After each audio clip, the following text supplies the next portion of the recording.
I don't want to act like I'm on some habits. When you go outside, when you go to like supermarkets or shopping centers, guys, people are so unaware of what they're eating on a day-to-day basis. They're so unconscious as to what's being put into their mouth.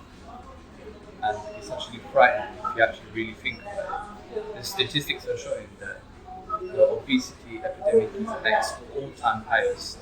The rate of kids having cardiovascular disease is very high right now. And when I go outside, I realize why that is the case.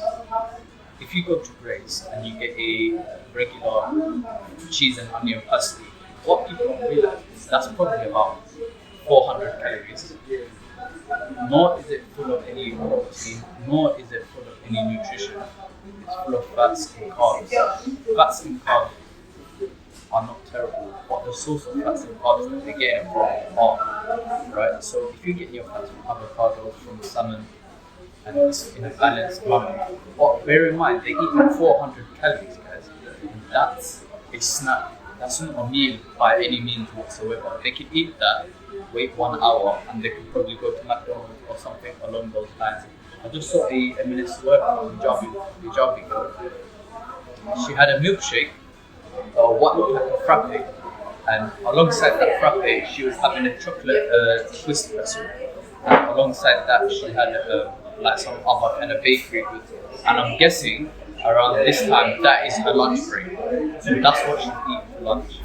And it's frightening how unconscious she is, because she probably goes home feeling hungry, thinking, oh, I haven't really eaten that much. Let alone does she know that she's consumed probably 1,500 calories worth of crap. And the thing is, the pounds don't stack on, right, after one meal. You don't eat one pastry and stack on weight. It literally happens over time, over years. And alhamdulillah, I'm just happy that I'm a little bit more conscious of it. Right now, I'm drinking coffee, black coffee, and it's practically 0 calories because, guys, I've got a budget for my calories. I can't be eating whenever I want. Plus, I've got food prepared with me in my bag, so I know exactly what I'm having. And I refuse to consume more than I need. Nor do I refuse to consume for the sake of consumption. I think because we're in a supermarket, we're in a shopping centre, I'm in Westfield shopping centre. It's so easy just to see everyone around just buying food, buying snacks, buying drinks, buying bubble tea, and you want to buy it as well, just for the sake of buying. How many times have you went out and bought something you don't even really want it, but you just see other people buying it, so you're like, oh, let me just buy that, let me go here and buy some pancakes or something like that. But no, that's something that we can't do. If we're moving with intention, we actually can't do that. If we're moving by intention, we have to have our goals at the forefront of our mind and filter life through those goals and see what's compatible with those goals. We could do something. So I went into Waitrose. I was about to buy some baby plum tomatoes. The thing is, in Waitrose, baby plum tomatoes are £3.60, whereas I can get from Tesco or Aldi for about £1. So that doesn't go with my goal of saving money at all. Especially because I'm spending a lot of money today on a car service. So that just doesn't align with me. So I'm just like, you know what, I'll leave that one for now and I'll eat my lunch a little bit later after I've done a few more steps. Guys, man, I'm not gonna lie, overconsumption is just ruining our lives. Not just in terms of the health aspect. If you look around you, just look at the shops with like probably buy this hat, buy this bag, buy this. I've never seen so many people with so many things, yet they're so unhappy.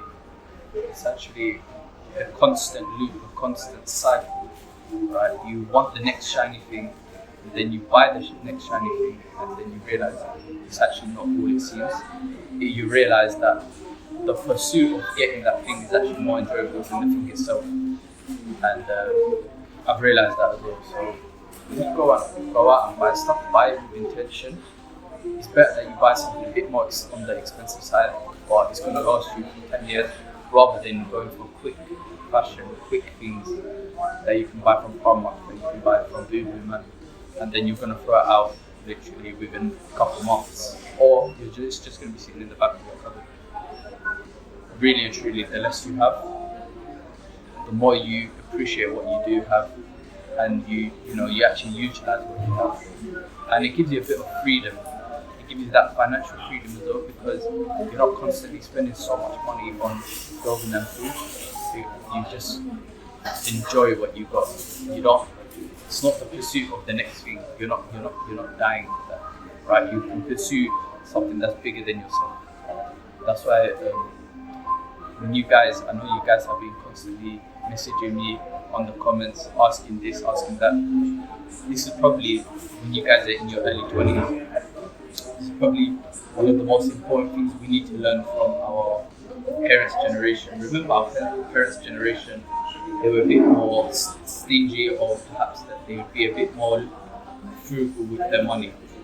I'm not saying it in terms of scarcity. I'm telling you, make yourself have that artificial scarcity just to enjoy your life a little bit more. And I'm telling you, every day is just going to feel better and better once you're in that state of mind. So, guys, keep commenting, keep messaging, keep liking, and keep spreading the message. Because I'm not gonna lie, you guys are too young to be renting Lamborghinis. You guys are too young to be renting BMWs and Mercedes.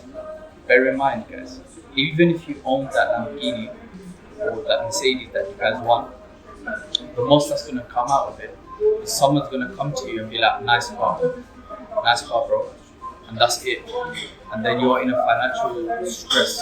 You're just constantly thinking about how am I going to make this car payment, right? Whereas you should be thinking is how am I going to retire my mother? How am I going to retire my father? You should be thinking more along those lines, guys. So don't get distracted in this world of distractions. Remember, your mental diet is very important, and so is your physical diet. And just stop over consuming that and get a grip on your life, guys. I'll catch you guys soon. Carry on commenting, carry on messaging, and make sure you share with your friends as well. The page is starting to grow, and so it's a great sign. And I'll catch you guys soon. Inshallah.